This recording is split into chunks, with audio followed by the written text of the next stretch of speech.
Seconde Guerre mondiale a été une période dans l'histoire dans laquelle le monde a fait face aux meilleurs et aux pires aspects de l'humanité. Les événements atroces qui se sont déroulés en Europe et en Asie ont été choquants et cela a laissé des traces indélibles sur toute l'humanité. Cette Seconde Guerre mondiale a été aussi une occasion durant laquelle des grands leaders ont émergé et dont la résilience est toujours admirée aujourd'hui. En France, nous pouvons penser au général Charles de Gaulle, qui a animé ce pays lors de la Seconde Guerre mondiale. Bien sûr, comme chaque homme ou femme politique, on peut évaluer certaines décisions prises par de Gaulle plus favorablement que d'autres. Mais lors de la Seconde Guerre mondiale, alors que l'avenir du monde libre n'était pas certain, c'était de Gaulle qui a conduit la France pour résister au régime des nazis. Au début des années 1940, l'avenir n'était pas certain. Et le 22 juin 1940, un armistice a été signé par les officiers nazis et des chefs de la Troisième République. De Gaulle n'a pas soutenu cet accord et par conséquent, il s'est enfui en Angleterre. C'est depuis l'Angleterre qu'il a diffusé ses lettres et qu'il s'est exprimé à la radio pour encourager les Français à résister et à persévérer.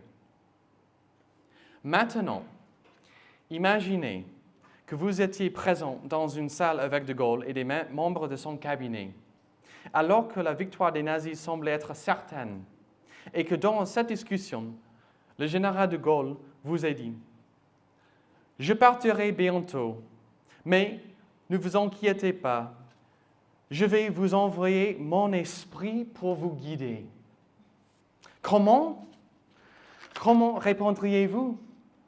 Seriez-vous choqué, confus, en colère? Envoyer ton esprit, ça veut dire quoi exactement? Pendant les moments difficiles de notre vie, nous avons envie de parler à quelqu'un en vrai, quelqu'un qui soit à l'écoute et quelqu'un qui soit plein de sagesse et de réconfort. L'idée d'un leader qui annonce son départ à un moment difficile dans un contexte où l'avenir n'est pas certain, afin d'envoyer son esprit, serait choquant. Mais dans le texte que nous allons lire ce matin, Jean chapitre 16, versets 5 à 15, c'est ce que Jésus annonce. Il annonce son départ et l'arrivée du Saint-Esprit pour guider ses apôtres et pour faire avancer son royaume, son Église.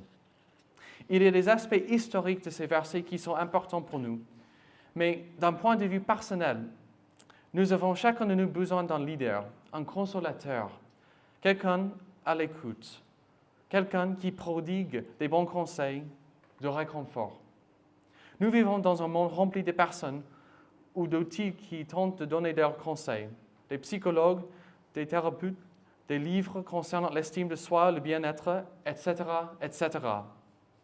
De plus, les arts divinatoires sont de plus en plus consultés par les gens et notamment par les jeunes. Selon un sondage, ils sont 78% des 18-24 ans à croire à la voyance, influencés par les Instagrammeurs et les TikTokers, qui n'hésitent pas à avouer qu'ils ont déjà consulté un médium. Un autre sondage estime à 50 000 le nombre de voyants en France. Nous habitons aussi dans le monde des fake news qui remettent en question notre confiance dans les médias, etc. C'est pourquoi nous avons besoin d'un leader fiable pour nous guider. Le thème principal de ce matin, c'est que Jésus a prévu d'envoyer le Saint-Esprit, le Consolateur, pour nous convaincre de nos péchés, pour nous amener au Christ et l'amener à nous. Je vous invite à lire Jean chapitre 16, à partir de verset 5 jusqu'au verset 15. Maintenant, je m'en vais vers celui qui m'a envoyé, et nul de vous ne me demande « Où vas-tu » Mais parce que je vous ai parlé ainsi, la tristesse a rempli votre cœur. Cependant, je vous dis la vérité. Il est avantageux pour vous que je parte, car si je ne pars pas, le Consolateur ne viendra pas vers vous. Mais si je m'en vais, je vous l'enverrai. Et quand il sera venu, il convaincra le monde de péché, de justice et de jugement. De péché parce qu'il ne croit pas en moi. De justice parce que je vais vers le Père et vous ne me verrez plus. De jugement parce que le prince de ce monde est jugé. J'ai encore beaucoup de choses à vous dire, mais vous ne pouvez pas les comprendre maintenant. Quand il sera venu, lui, l'Esprit de vérité, il vous conduira dans toute la vérité, car ses paroles ne viendront pas de lui-même, mais il parlera de tout ce qu'il aura entendu et vous annoncera ces choses à venir. Lui me glorifiera, parce qu'il prendra de ce qui est à moi et vous l'annoncera. Tout ce que le Père a est à moi. C'est pourquoi j'ai dit qu'il prendra de ce qui est à moi et vous l'annoncera. Ces versets que nous venons de lire font partie du dernier discours de Jésus avant sa crucifixion, qui a commencé au chapitre 13 de ce livre, l'Évangile de Jean. Ce discours s'étale sur 4 chapitres, et ce qu'on vient de lire au chapitre 16 est donc près de la fin de cet enseignement. Dans ces versets, Jésus a révélé plus d'informations qu'auparavant concernant son départ et l'arrivée du Saint-Esprit. Qui est ce Saint-Esprit? La réponse donnée par le catéchisme d'Heidelberg nous explique que le Saint-Esprit est Dieu lui-même, une personne de la Trinité avec le Père et le Fils, Jésus. Qu'est-ce que le Saint-Esprit fait? Ces versets nous expliquent que le Saint-Esprit, notre consolateur, nous convainc de nos péchés, nous amène au Christ et l'amène à nous. Avec cela en tête, je vous invite à considérer la première section de notre texte, les versets 5 à 7, qui concernent l'annonce du départ du Christ. Dans ces versets, Jésus annonce son départ et l'arrivée du Saint-Esprit. Après avoir annoncé son départ, le verset 5 indique que Jésus s'est senti frustré. Il a fait référence à son départ afin de retourner auprès de Dieu qu'il avait envoyé, mais aucun de ses disciples à la table ne lui a posé la question logique. Où vas-tu?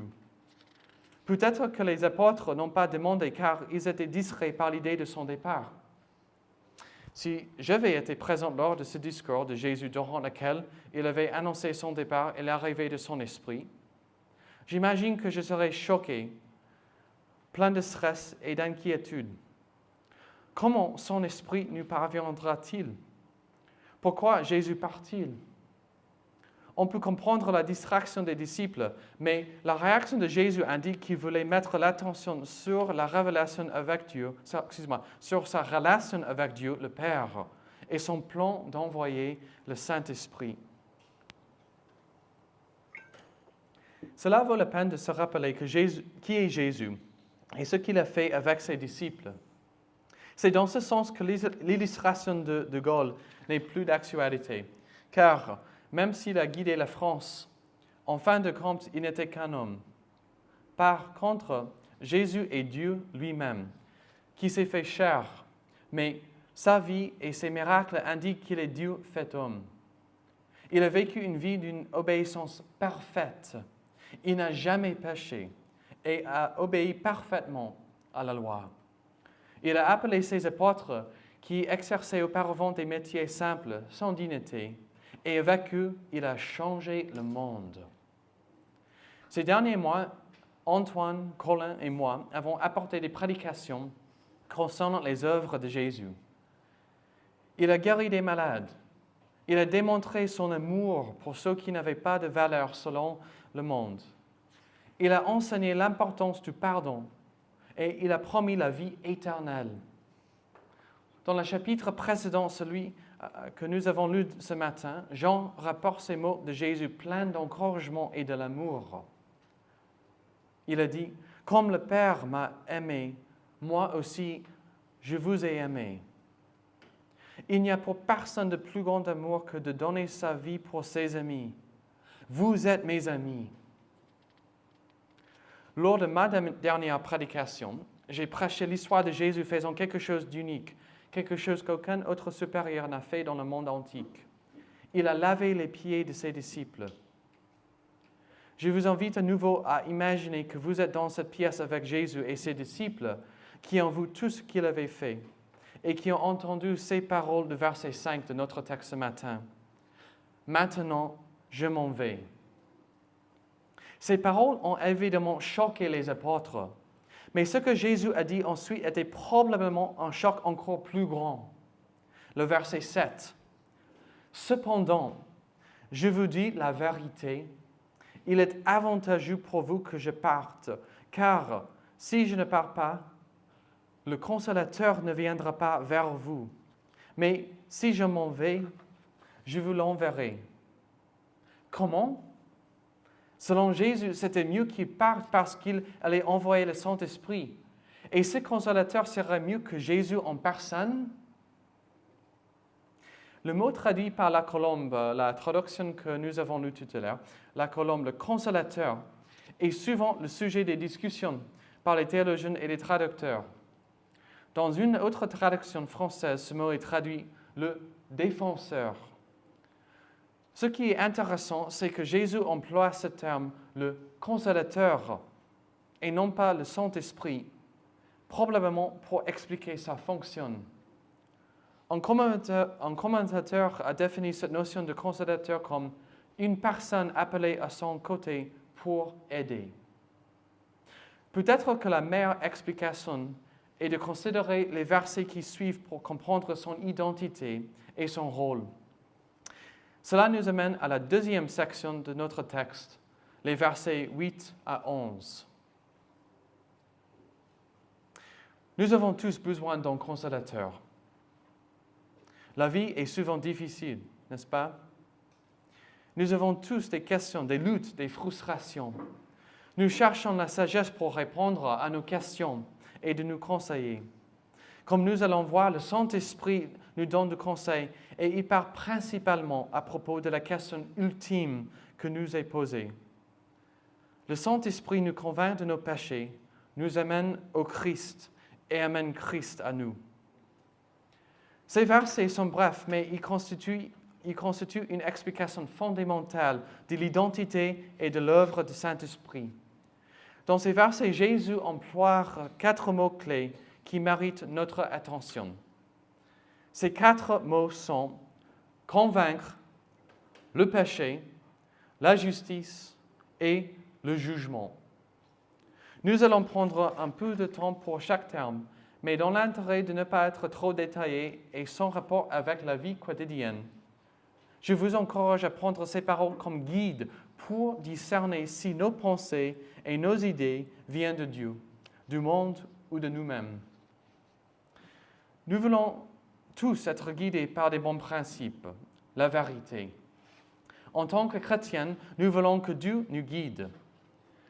La question que nous nous posons souvent est donc, Dieu m'amène-t-il à faire certaines choses ou à prendre certaines décisions? Est-ce que c'est le Saint-Esprit qui me parle en ce moment? Je vous invite à relire ces versets pour savoir comment et avec quel contenu le Saint-Esprit nous parle. Le premier mot-clé est « convaincre ». Comme l'a écrit un commentateur, ce mot indique « montrer à quelqu'un son péché pour l'inviter à se repentir ». Ce mot implique un mouvement personnel, intérieur dans nos vies. Ce mot ne signifie pas seulement être d'accord avec une idée. Il ne signifie pas seulement que l'Esprit Saint nous met en accord avec la vérité. C'est bien plus encore. C'est un travail dans nos vies entières, nos esprits, nos cœurs, nos volontés, nos âmes. En employant ce mot, Jésus enseigne que le Saint-Esprit, le Consolateur, agit dans nos vies. Que fait-il? Que communique-t-il? Jésus l'explique dans les versets suivants, ce qui nous amène au deuxième mot-clé, le péché. Le Saint-Esprit nous convainc de nos péchés. Le péché est le mot biblique utilisé pour dire que nous désobéissons à la loi de Dieu.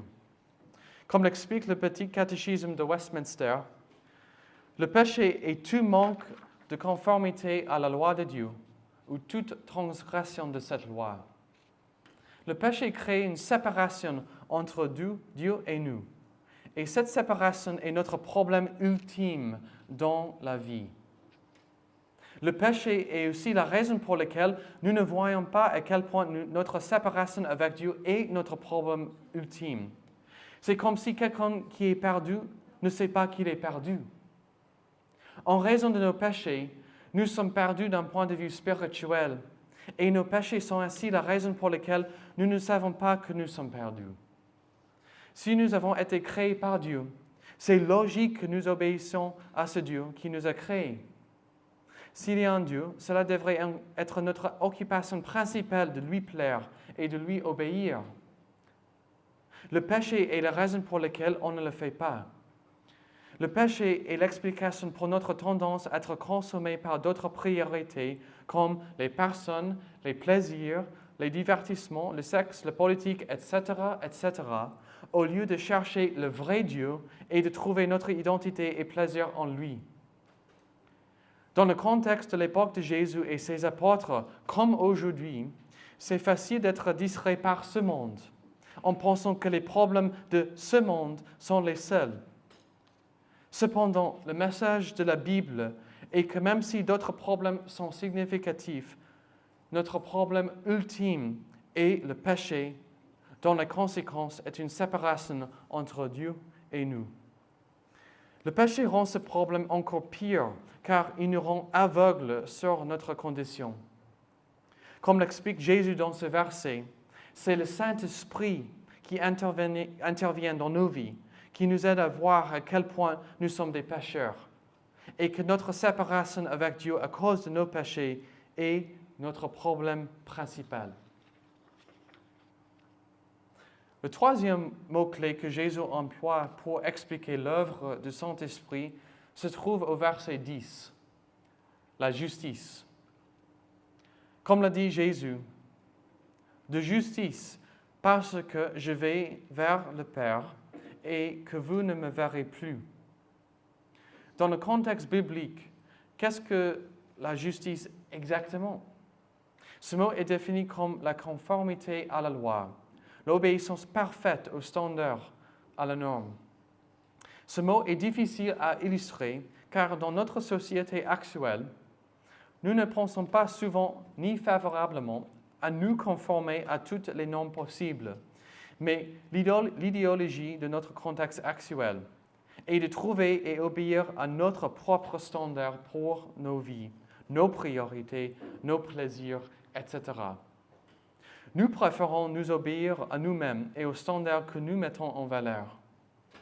Pour cette raison, il est difficile d'illustrer la conception de la justice dans le sens biblique. La justice signifie l'obéissance parfaite à la loi. On peut imaginer un homme qui se rend devant un juge en raison d'une violation de la loi. Cet homme a été convoqué parce qu'il n'a pas payé tous ses impôts. Imaginez que ce juge l'accuse d'avoir fraudé et qu'en réponse, cet homme montre au juge plusieurs factures, documents, preuves de dépôt, etc., pour démontrer au juge qu'il a parfaitement obéi à la loi. Ces documents démontrent sans doute qu'il a parfaitement obéi à la loi. Cet homme est donc juste. J'espère que cette illustration de la justice biblique est claire. Mais quel rapport avec le reste du verset? Parce que je vais vers le Père et que vous ne me verrez plus. En bref, Dieu est entièrement juste. Et comme l'explique la Bible, pour qu'une personne soit en présence de Dieu, il faut qu'il soit aussi parfaitement juste. Cela est démontré au début de la Bible, quand Dieu a créé Adam et Ève. Avant leur péché, quand ils étaient sans faute, ils étaient dans la présence de Dieu. Mais lorsqu'ils ont péché, ils ont été expulsés du jardin, de la présence de Dieu. La grande question, comme je l'ai déjà dit, la question ultime pour chaque personne est comment des pécheurs comme nous pouvons-nous retourner dans la présence de Dieu? Comme on lit dans le reste de la Bible, c'est Dieu qui a prévu d'envoyer son Fils Jésus pour nous sauver, en mourant sur la croix pour subir la punition que nos péchés méritent. Et c'est par Jésus que nous sommes réconciliés avec Dieu. En outre, ce que Jésus explique dans ces versets, c'est que c'est le Saint-Esprit qui éclaire ce plan de Dieu dans nos vies, qui nous amène à Jésus et qui amène Jésus à nous. Le quatrième et dernier mot clé employé par Jésus pour expliquer l'œuvre du Saint-Esprit est le jugement. Je vous invite à lire encore le verset 11. Le jugement, parce que le prince de ce monde est jugé. Le prince de ce monde est une référence à Satan, celui qui est à l'origine de tous les mensonges et du mal. Je voudrais vous encourager à réfléchir à l'œuvre accomplie dans ce verset. Jésus est sûr et certain de son triomphe sur la croix et de l'inévitable défaite de Satan. Cela est une préfiguration de la croix. La crucifixion de Jésus sur la croix et sa résurrection sont une démonstration qu'il a vraiment vaincu le péché, le jugement et le diable. C'est un autre rappel des Écritures que le plan de Dieu est certain dans toute l'histoire et dans nos vies individuelles et que l'œuvre de Jésus est efficace pour nous pardonner, nous réconcilier, pour résoudre notre problème ultime. Comme l'écrit l'apôtre Paul dans Romains chapitre 8, c'est l'Esprit Saint qui a ressuscité Jésus de la mort et c'est le même Saint-Esprit qui bouge dans nos cœurs pour nous convaincre de cette vérité. La conviction, le péché, la justice et le jugement. Ce sont les 4 mots-clés que Jésus utilise pour expliquer et nous enseigner sur le rôle du Saint-Esprit. Dans quelques instants, nous allons discuter des applications de ces versets dans nos vies quotidiennes, en particulier concernant comment identifier l'œuvre du Saint-Esprit dans nos vies. Cela nous amène au 3e point de ce matin, une certitude pour nous, tiré des versets 12 à 15. Dans cette section, Jésus donne d'autres informations concernant le Saint-Esprit destinées à nous encourager. Je vous invite à vous imaginer à nouveau à table avec les disciples. Suite à l'annonce du départ de Jésus, on serait peut-être triste, peut-être en colère, peut-être inquiet en réfléchissant à cette nouvelle. Jésus s'est adressé aux disciples en personne, dans le corps d'un être humain. C'est plus facile de croire et de placer notre confiance dans ce que nous pouvons voir, toucher, entendre. Par contre, l'idée d'être guidé et réconforté par un esprit est difficile. Dans nos vies quotidiennes, nous nous posons souvent la question, cette idée nous vient-elle de Dieu ou non? Comment en être certain? On imagine que les apôtres, à ce moment-là, ont cherché les mots pour se réconforter. Et cela est exactement ce que Jésus veut faire en parlant de son esprit. Je lis encore le verset 13. Quand il sera venu, lui, l'Esprit de vérité, il vous conduira dans toute la vérité, car ses paroles ne viendront pas de lui-même, mais il parlera de tout ce qu'il aura entendu et vous annoncera les choses à venir. Dans ce verset, Jésus explique aux apôtres que le Saint-Esprit, le Consolateur, allait leur parler. Cela vaut la peine de nous rappeler du contexte, de la big picture. Ces versets sont le compte rendu de la conversation des échanges entre Jésus et ses apôtres juste avant sa crucifixion et sa résurrection. Suite à sa résurrection, la Bible nous explique que Jésus est monté au ciel afin d'être avec le Père en tant qu'accomplissement du verset 5. Maintenant, je m'en vais vers celui qui m'a envoyé. Après le retour de Jésus auprès de son Père, le livre des Actes des Apôtres raconte l'arrivée du Saint-Esprit qui est descendu sur le peuple de Dieu le jour de la Pentecôte, qui est l'accomplissement du verset 7. Le Consolateur, je vous l'enverrai. La Pentecôte était donc un accomplissement de ces versets, l'arrivée du Saint-Esprit. Mais la question reste posée. Les promesses Faites dans les versets 12 à 15. Quand ont-elles été accomplies? La réponse est plus évidente que nous le pensons. C'est la Bible, le Nouveau Testament. Ces versets, l'Esprit de vérité, il vous conduira dans toute la vérité. Il parlera de tout ce qu'il aura entendu et vous annoncera les choses à venir. Jésus les annonce à ses apôtres, ceux qui étaient à la table avec lui. Dans ces versets, Jésus parle directement aux apôtres pour leur dire qu'ils allaient recevoir l'aide du Saint-Esprit pour accomplir la tâche qu'il leur a confiée, pour les équiper dans la rédaction des évangiles et des autres lettres du Nouveau Testament que nous avons jusqu'à aujourd'hui. Jean, qui était à table avec Jésus, qui a entendu Jésus, est celui qui a rédigé l'évangile que nous lisons aujourd'hui. Cet évangile et le Nouveau Testament entier est le résultat des paroles de Jésus dans ce chapitre 16 de Jean. C'est le même Jean qui, à la fin de sa vie, a reçu une vision de l'avenir que nous pouvons lire dans l'Apocalypse, le dernier livre de la Bible. En bref, le Nouveau Testament est la mise en œuvre de cette annonce de Jésus. C'est le Saint-Esprit qui a aidé les auteurs du Nouveau Testament et c'est le même Saint-Esprit qui est à l'œuvre encore aujourd'hui par la parole de Dieu, la Bible, qui convainc les pécheurs, qui nous aide à trouver la justice dont nous avons besoin en Jésus et qui nous assure que le sacrifice et la résurrection de Jésus sont suffisants pour notre salut. L'importance de la Bible est une application pratique de ces versets. Mais avant d'approfondir ce point, le verset 14 mérite notre attention parce qu'il est un résumé de l'action du Saint-Esprit. Relisons ce verset, le verset 14. « Lui me glorifiera parce qu'il prendra de ce qui est à moi et vous l'annoncera. » En résumé, l'objectif du Saint-Esprit est de glorifier le Christ. Je vous invite à nouveau à réfléchir aux 4 mots-clés. Convaincre, le péché, la justice, le jugement. Ces mots nous amènent vers Christ. Cela vaut la peine de citer un résumé de la Trinité, car dans ces versets, Jésus, le Fils de Dieu, fait aussi référence au Père et au Saint-Esprit. C'est le Père qui a prévu de sauver un peuple pour lui-même.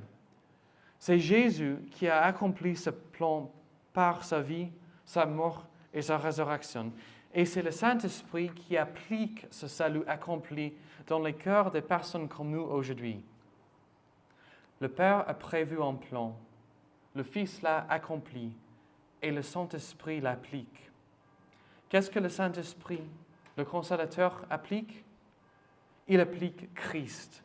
Il nous amène au Christ et amène le Christ à nous. Comme l'a dit un théologien, le Saint-Esprit est le membre silencieux de la Trinité.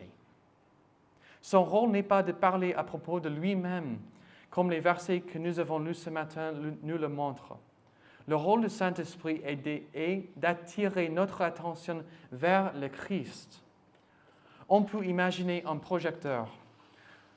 La fonction d'un projecteur n'est pas d'attirer notre attention vers le projecteur, mais plutôt d'amener notre regard vers quelque chose d'autre. C'est ce que fait le Saint-Esprit. Le Saint-Esprit éclaire Jésus-Christ. Comme je l'ai déjà mentionné, une application pratique de ces versets est que la Bible que nous avons entre nos mains ou sur nos téléphones, Jésus a annoncé à ses disciples que le Saint-Esprit allait venir après son départ et que ce consolateur allait les guider dans la vérité. L'application pour nous aujourd'hui est que nous pouvons placer notre confiance dans la Bible, la parole de Dieu. Car cela a toujours été le plan de Dieu d'équiper ses disciples pour qu'ils rédigent ce que nous avons entre nos mains aujourd'hui. Jean, qui était présent lors du dernier discours de Jésus, plus tard dans sa vie a reçu une vision de l'avenir qu'il a rapportée dans l'Apocalypse 21, verset 5. Après avoir entendu l'Esprit dire, écrit, car ces paroles sont certaines et vraies. Pierre, un autre apôtre de Jésus, présent durant ce discours, a rédigé 2 lettres que nous avons dans nos Bibles, 1 et 2 Pierre. Dans 2 Pierre, chapitre 1, verset 21, nous pouvons lire « Car ce n'est nullement par une volonté humaine qu'une prophétie a jamais été présentée, mais c'est poussé par le Saint-Esprit que des hommes ont parlé de la part de Dieu. » Ce matin, l'une des applications de ce verset est pratique. Le Saint-Esprit révèle Dieu dans sa parole, la Bible. Le Saint-Esprit travaille dans nos cœurs à propos de la Bible, la parole de Dieu. Ce n'est pas par hasard que le Saint-Esprit est souvent appelé le consolateur dans ces versets. C'est la Bible qui est notre autorité, notre repère ultime, qui répond clairement à la question la plus profonde de nos vies. Comment être réconcilié avec Dieu? C'est par Jésus, appliqué par le Saint-Esprit, et cela est expliqué clairement dans la Bible. La suite du Nouveau Testament explique encore comment le départ de Jésus et l'arrivée du Saint-Esprit étaient un avantage. Jésus, assis à la table avec ses disciples, a été limité dans sa présence. En tant qu'homme, il n'était pas capable d'être à plusieurs endroits à la fois. Mais quand le Saint-Esprit a été déversé sur de nombreuses personnes qui sont ensuite parties pour proclamer ce message de la bonne nouvelle de Jésus, par l'œuvre du Saint-Esprit, ce message a été diffusé dans le monde entier. Jusqu'aujourd'hui, ce même Saint-Esprit qui a travaillé par les disciples en les inspirant à écrire le Nouveau Testament est le même Saint-Esprit qui travaille aujourd'hui pour nous amener au Christ. J'espère que ces versets vous remplissent d'une confiance dans la Bible, dans le Saint-Esprit pour agir dans nos cœurs.